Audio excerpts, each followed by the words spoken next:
Hello student, welcome to Equator Academy Dehradun. और मैं आप लोग के लिए लाया हूँ छोटा सा एक करंट अफेयर्स का एमसीक्यू, जो मुझे लगता है कि ये सबसे इंपॉर्टेंट थोड़े से एमसीक्यू मैंने छाट रखे हैं आप लोग के लिए, जो आपके आपके आने वाले एग्जाम में आपको मदद कर सकते हैं। चलिए देखिए, पहला क्वेश्चन देखते हैं हम लोग। और हिंदी वाले जो स्टूडेंट हैं, मैं साथ में इसको हिंदी में थोड़ा सा बोलता जाऊंगा कि आप लोग के लिए आसानी हो। देखिए पहला क्या है question, recently which country has successfully launched Noori rocket. यानी कि इन चारों में से किस कंट्री ने अभी हाल में ही जो नूरी रॉकेट है वो आपका लॉन्च किया, आपको ये बताना है। ऑप्शंस आपके सामने आपको दिख रहे होंगे। सबसे पहला आपका इंडिया हो गया, हमारा ये क्या चाइना हो गया, हमारा नेपाल हो गया, या हमारा साउथ कोरिया हो गया। तो आपको बताना है इन चारों में से वो कौन सी कंट्री है जिसने कौन सा रॉकेट लॉन्च किया है, नूरी रॉकेट जो है वो लॉन्च किया है। क्योंकि लगातार अखबारों में ऐसी न्यूज़ें बच्चों आती रहती है, तो ये चीजें आपको ध्यान में रखनी है। चलिए तो बच्चों, आप लोगों ने इसका आंसर सोच लिया होगा। मैं इसका आंसर बताता हूँ पहले। इसका जो आंसर है बच्चों नूरी रॉकेट का, वो है आपका साउथ कोरिया। ठीक है, तो साउथ कोरिया ने जो है ये नूरी रॉकेट जो है लॉन्च किया है। अगर इस नूरी रॉकेट के बारे में कुछ अगर मैं आपको बताऊं, तो ये जो नूरी रॉकेट है ये साउथ कोरिया का इंडिजीनस डेवलप रॉकेट है। ठीक है, इंडिजीनस डेवलप रॉकेट है, यानी कि साउथ कोरिया ने बिना किसी टेक्निकल मदद के, बाहरी मदद के, खुद ही उनके जो साइंटिस्ट हैं उन्होंने अपने एफर्ट्स लगाकर जो है वो इस रॉकेट को तैयार किया। तो एक बहुत बड़ी अचीवमेंट है ऐसे देश के लिए। दूसरा पॉइंट जो आ सकता है वो ये है कि ये जो अभी हाल में यानी कि 2022 में जो इसका लॉन्च हुआ था, तो ये अपने साथ क्या, इसने रॉकेट ने क्या लॉन्च किया था। इसके पहले भी ये रॉकेट खाली लॉन्च हुआ था देखने के लिए कि ये कोई चीज जो पेलोड होता है ले जा सकता है कि नहीं। पेलोड, ध्यान रखना, पेलोड क्या होता है, जो रॉकेट के आगे वाले हिस्से में हम रखते हैं। एंड मोस्टली हम सैटेलाइट्स रखते हैं। तो 2022 में नूरी जो है वो एक स्पाई सैटेलाइट जो है, ठीक है, स्पाइन जो सैटेलाइट है वो इसने लॉन्च किया है। ठीक है, और ये साउथ कोरिया की पहली खुद की सैटेलाइट है जो वो खुद लॉन्च कर पाया। वरना मैक्सिमम केसेस में जो आपका साउथ कोरिया है, या तो वो आपके नासा की मदद लेता है, या तो यूरोपियन स्पेस एजेंसी की मदद लेता है, और या फिर हमारे इसरो की मदद लेता है। तो उसके लिए भी एक सेल्फ है, डिपेंडेंट है, बहुत बड़ी बात है। और ये स्पाइन सैटेलाइट क्यों लॉन्च की गई है, खास तौर पे नॉर्थ कोरिया की हरकतों को देखते हुए। ठीक है, आपको पता होगा नॉर्थ कोरिया में आपका जो है मोनार्ची और कह सकते हो मिलिट्री जैसा रूल है, और फंडामेंटल राइट जैसी कोई चीज नहीं है, बाहर की मीडिया को परमिशन नहीं है। और ठीक उसके उल्टा उसके बगल में साउथ कोरिया पूरा एक डेमोक्रेटिक कंट्री है। फिर अगर हम बात करें, यहाँ से दिमाग में आपके आना चाहिए जब मैं सेटेलाइट की बात कर रहा हूँ, तो सेटेलाइट्स जो होती हैं बच्चों, वो यानी कि जिसको हम लोग हिंदी में क्या बोलते हैं, उपग्रह बोलते हैं। सेटेलाइट जो होती हैं वो दो तरीके की होती हैं, ये भी क्वेश्चन कई बार पूछ लेते हैं। एक सेटेलाइट जो होती है उसको हम लोग बोलते हैं पोलर सेटेलाइट, और दूसरी जो सेटेलाइट होती है उसको हम लोग बोलते हैं जियो स्टेशनरी सेटेलाइट। कई बार ये क्वेश्चन पूछ लेते हैं। जो पोलर सेटेलाइट है उसका जो एल्टीट्यूड होता है, अब यहाँ पे आप सोचेंगे एल्टीट्यूड क्या है।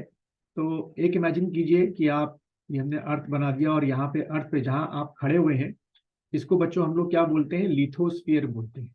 ठीक है, लिथोस्फीयर, या इसको आप क्रस्ट भी बोल सकते हैं। यहाँ से ऊपर की जो ऊंचाई है, यानी जो एटमॉस्फेयर आपका शुरू होता है, इसको हम लोग क्या बोलेंगे, एल्टीट्यूड बोलेंगे। तो जो पोलर सेटेलाइट का एल्टीट्यूड है वो आपका है 700 किलोमीटर से लेकर 800 किलोमीटर। ठीक है, मान के चलिए कि ये जो हाइट है, पॉइंट, जो पॉइंट ए है ये मैंने बना दिया, ये 700 किलोमीटर से लेकर 800 किलोमीटर तक की हाइट है।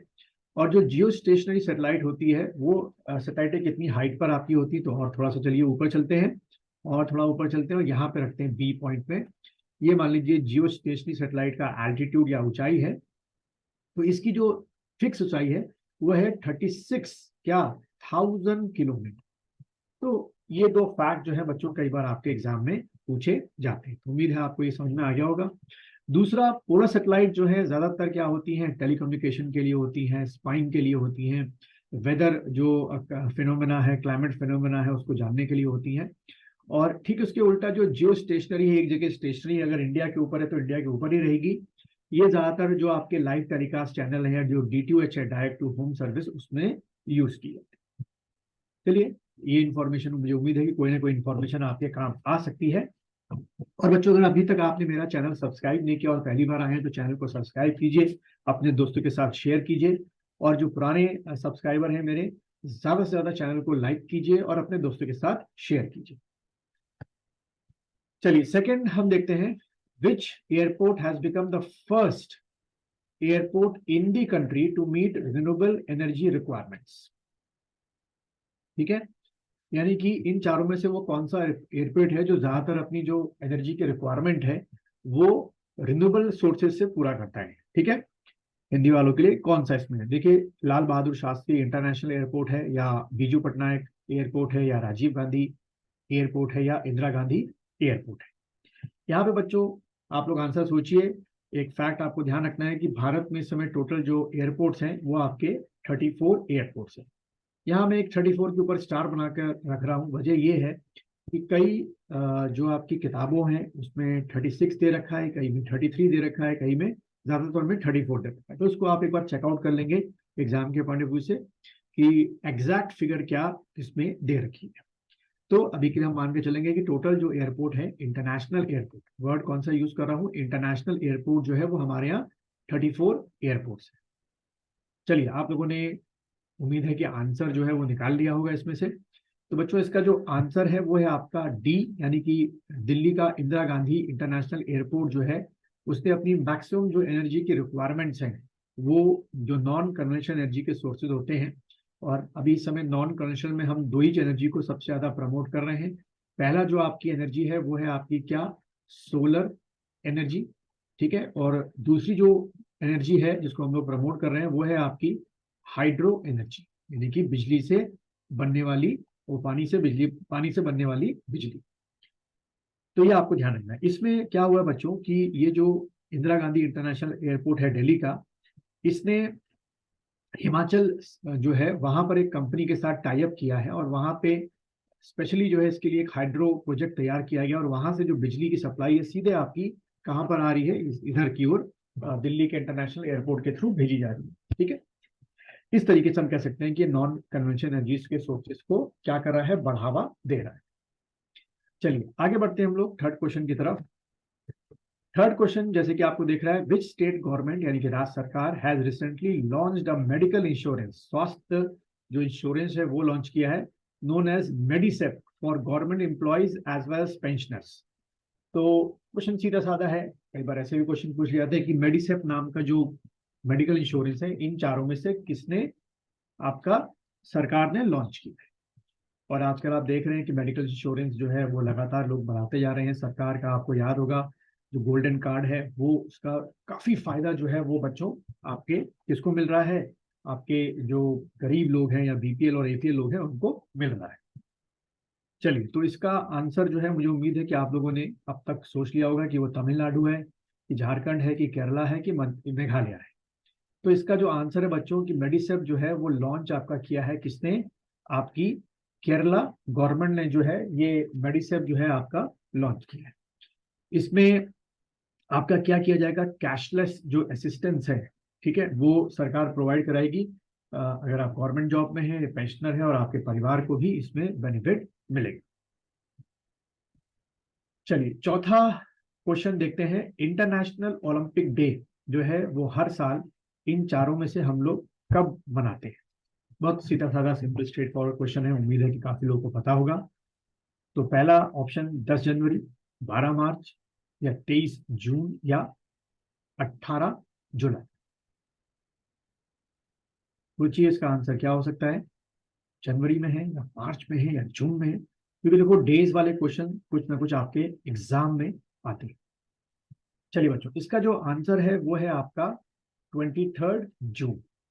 हर साल इंटरनेशनल ओलंपिक डे जो है वो 23 जून को मनाया जाता है। यहीं से अगर मैं कुछ ओलंपिक्स की आपसे बात करूं, आप में से कई लोगों को ये फैक्ट्स पता होंगे, पर जो नए स्टूडेंट है कि भाई ओलंपिक्स जो है वो हर क्या होता है आपका 4 साल में जो है मनाया जाता है, खेला जाता है। और 4 साल के अंतराल के बाद, गैप के बाद जो है आपके समर ओलंपिक जो है वो अलग होते हैं, और जो आपके विंटर्स ओलंपिक है वो आपके अलग होते हैं। ठीक है, पहले आप इंफॉर्मेशन। और अगर हम बात करें कि ये जो 3 पिलर है ओलंपिक्स के अंदर जिसको हमेशा प्रमोट किया जाता है वो क्या होते हैं, कई बार पूछ लेते हैं, मूव हो गया, लर्न हो गया, और आपका डिटेक्ट हो गया। ये 3 हमारे ऑब्जेक्टिव्स होते हैं जो हमेशा हम लोग फॉरवर्ड करते हैं। अब यहीं से एक और फैक्ट, बड़ा इंटरेस्टिंग फैक्ट है, शायद आपने ये नाम कभी सुना हो। 2 फैक्ट यहाँ से बन रहे हैं।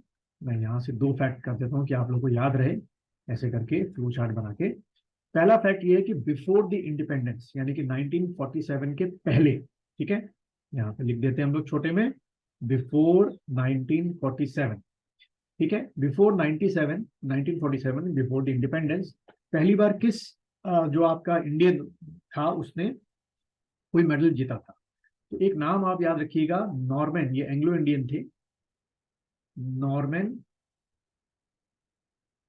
Prith, PRIT, प्रिथकार्ड, Norman प्रिथकार्ड। इन साहब ने 1900 में जो आपका ओलंपिक हुआ था उसमें पार्टिसिपेट किया था एथलेटिक्स में, और इन्होंने आपका क्या जीता था, सिल्वर मेडल जीता था, ठीक है। ये कौन थे, हमारे एंग्लो इंडियन। फिर दूसरा, आफ्टर इंडिपेंडेंस की बात करें, आफ्टर इंडिपेंडेंस की बात करें, यानी कि 1947 की बात करें, तो आपको एक नाम याद रखना है, वो है KD जाधव, KD जाधव, ठीक है, KD जाधव साहब आपको याद रखना है। और इन्होंने, KD जाधव साहब ने 1952 में, जो उस समय जो है हेलेंस्की, फिनलैंड में एक जगह है, ठीक है, हेलेंस हेलेंस्की, कहाँ पर जगह बच्चों, ये लिख लो, फिनलैंड में, वहां पर ओलंपिक हुए थे और वहां पर इन्होंने क्या जीता था, ब्रॉन्ज मेडल जीता था, ठीक है। और किस कैटेगरी में आपका, तो रेसलिंग कैटेगरी में जीता, ठीक है। तो रेसलिंग कैटेगरी में ब्रॉन्ज मेडल जीतने वाले ये पहले इंडिपेंडेंट इंडिया के क्या थे, प्लेयर थे। कौन, KD जाधव। तो आप समझ सकते हैं कि रेसलिंग का दबदबा हमारे यहाँ पहले से रहा है, आज भी काफी मेडल हमारे यहाँ किससे आते हैं, रेसलिंग से आपके आते हैं। दूसरी चीज कि ये ही से इंटरेक्टेड फैक्ट है जो मुझे लगा कि आपके साथ मैं शेयर कर लूं, और शेयर ये है कि हमारे भारत में इस समय हरियाणा जो है वो एक ऐसा स्टेट है, या ऐसी हरियाणा गवर्नमेंट है जो को उन प्लेयर्स को जिन्होंने इंटरनेशनल इवेंट में, चाहे वो कॉमनवेल्थ गेम्स हो, एशियन गेम्स हो, ओलंपिक्स हो, या कोई भी इंटरनेशनल इवेंट हो, उसमें कोई भी अगर मेडल जीता है, चाहे वो गोल्ड हो, सिल्वर हो या ब्रॉन्ज हो, तो उनको गवर्नमेंट सरकार में सरकारी नौकरी दी जाती है। ये पहला स्टेटस है, और ऐसा ही होने वाला है हमारे उत्तराखंड के साथ। उत्तराखंड ऐसा दूसरा स्टेट बनने वाला है जल्द, जहां पर अगर कोई भी प्लेयर कोई भी इंटरनेशनल इवेंट में कोई मेडल जीत कर आए, तो उसको उत्तराखंड सरकार में सरकारी नौकरी बिना किसी कंपटीशन एग्जाम के दी जाए। चलिए आगे बढ़ते हैं। और यहाँ से एक और फैक्ट है जो वो भी सुन लीजिए, कि भारत ने पहली बार ओलंपिक में गोल्ड मेडल कब जीता था। तो उसके लिए आपको ध्यान रखना है कि हमने 1928 में, बिफोर इंडिपेंडेंस की बात हो गई, 1928 में एमस्टरडम, ठीक है, नीदरलैंड में जगह है आपकी, वहां पर हॉकी का ओलंपिक्स हुए थे, उसमें हॉकी में हमने गोल्ड मेडल जीता था। चलिए एक और लास्ट क्वेश्चन ले लेते हैं हम लोग। क्या है, पासपोर्ट सेवा दिवस इन चारों में से कब मनाया जाता है, ठीक है, पासपोर्ट सेवा दिवस इन चारों में से कब मनाया जाता है, ये आपको याद रखना है। सॉरी। तो पहला आपका 12 मार्च, 24 जून, 18 मई या 20 अप्रैल, ये आपको सोचना है कौन सा हो सकता है। चलिए, तो आपने आंसर सोच लिया होगा बच्चों। तो इसका जो आंसर है वो है 24 जून को जो है वो क्या मनाते हैं, पासपोर्ट सेवा दिवस मनाते हैं। यहाँ से कुछ अगर एक्स्ट्रा फैक्ट्स मैं आपको बताऊं, कि जल्दी जो है हमारी सरकार वो क्या लॉन्च करने जा रही है, पासपोर्ट जो है वो लॉन्च करने जा रही है। पायलट प्रोजेक्ट के तौर पे लॉन्च हो भी चुका है। और पासपोर्ट जो होते हैं वो 3 तरीके के आपके होते हैं। पहला जो पासपोर्ट होता है वो ऑर्डिनरी पासपोर्ट होता है, ठीक है, ऑर्डिनरी पासपोर्ट होता है, इसमें आप लोग लीजिए, लाइन में लगिए, सिक्योरिटी चेक करवाइए। उसके बाद दूसरा जो होता है ऑफिशियल पासपोर्ट होता है, यानी कि अगर आप ऑफिशियली कहीं पे जा रहे हैं तो आपके पास ऑफिशियल पासपोर्ट होगा, you will getting a VIP treatment. और थर्ड आपका डिप्लोमेटिक पासपोर्ट होता है, तो सबसे खतरनाक पासपोर्ट है। इसमें तो आपको कोई चेकिंग नहीं, कोई सवाल नहीं, स्पेशल लॉबी में आपको ले जाया जाता है, ठीक है। तो आप सोचिए जिस कंपटीशन की आप तैयारी कर रहे हैं उसमें आपको या तो ऑफिशियल पासपोर्ट इशू होगा, किसी काम से आ रहे हैं, या डिप्लोमेटिक पासपोर्ट होगा, सिविल सर्विसेज के जो ISS के एस्पिरेंट्स हैं या जो नौकरी करते हैं। अब आप देखिए, कोई कितना अमीर भी, कोई अमीर से अमीर इंसान भी होगा, अगर वो पासपोर्ट उसको इश्यू होगा तो ऑर्डिनरी होगा, उसको लाइन में लगना होगा। और आप अगर आप सिविल सर्विस एग्जाम निकालते हैं, डिप्लोमेटिक पासपोर्ट आपको इश्यू होता है जब आप कहीं ऑफिशियल ट्रिप पे जाते हैं, तो आपको एक स्पेशल ट्रीटमेंट मिलता है। यहाँ पर हम एक और चीज की बात करेंगे, वो है आपकी Henley passport. Henley passport index, ये हर साल पब्लिश होता है और एग्जाम में इससे क्वेश्चन आते हैं। Henley passport index 2023। इस हेनले पासपोर्ट इंडेक्स में हमारी जो पोजीशन है, ठीक है, इंडिया की जो पोजीशन है वो कई बार पूछते हैं, तो वो 83। ठीक है, ये फेब 2023 में डाटा पब्लिश हुआ था, तो उसके बेसिस में बोल रहा हूँ। एग्जाम में अगर आएगा तो आप लोग बच्चों टिक करके आएंगे कि इंडिया की हेनले पासपोर्ट इंडेक्स में क्या पोजीशन है, तो आप टिक करेंगे 83 पोजीशन है। और अगर हम लोग बात करें कि हमारा पासपोर्ट जो है, अगर आपके पास है, इंडिया का पासपोर्ट है, तो 59 नेशन पूरी दुनिया में ऐसे हैं जहां आप बिना वीजा के वहां पहुंच सकते हैं। जेब में पैसे होने चाहिए, बिना टिकट कराइए और बिना वीजा के वहां पहुंच सकते हैं। आपको वीजा फिर उसी जगह जो है ऑन अराइवल ट्रैवल है जो भी है प्रोवाइड कराया जाए। और टॉप अगर स्टेट की बात करें, टॉप कंट्रीज की जिनका सबसे बेस्ट पासपोर्ट है, सबसे कह सकते हो कि बेहतरीन पासपोर्ट माना जाता है अगर आपके पास उस कंट्री का, यानी कि उस कंट्री के आप नागरिक हैं, तो पहले नंबर पे आपका है जापान और उसके साथ सिंगापुर। दोनों को जो है एक साथ रखा गया है, जापान और सिंगापुर। दूसरे नंबर पे आपका साउथ कोरिया, और थर्ड नंबर पे आपका एक साथ रखा गया है जर्मनी और स्पेन। उम्मीद है ये चीज आपको समझ में आ गई। तो बच्चों, अगर आप अभी तक इस वीडियो को लास्ट तक देख रहे हैं, यानी कि आपको पूरा वीडियो अच्छा लगा होगा। अगर अच्छा लगा है तो प्लीज प्लीज लाइक कीजिए इस वीडियो को, और सबसे इंपॉर्टेंट, इस चैनल को सब्सक्राइब कीजिए अगर आप नए हैं, और अपने दोस्तों के साथ जरूर इस वीडियो को शेयर कीजिए कि ज्यादा से ज्यादा लोगों तक ये वीडियो पहुंचे।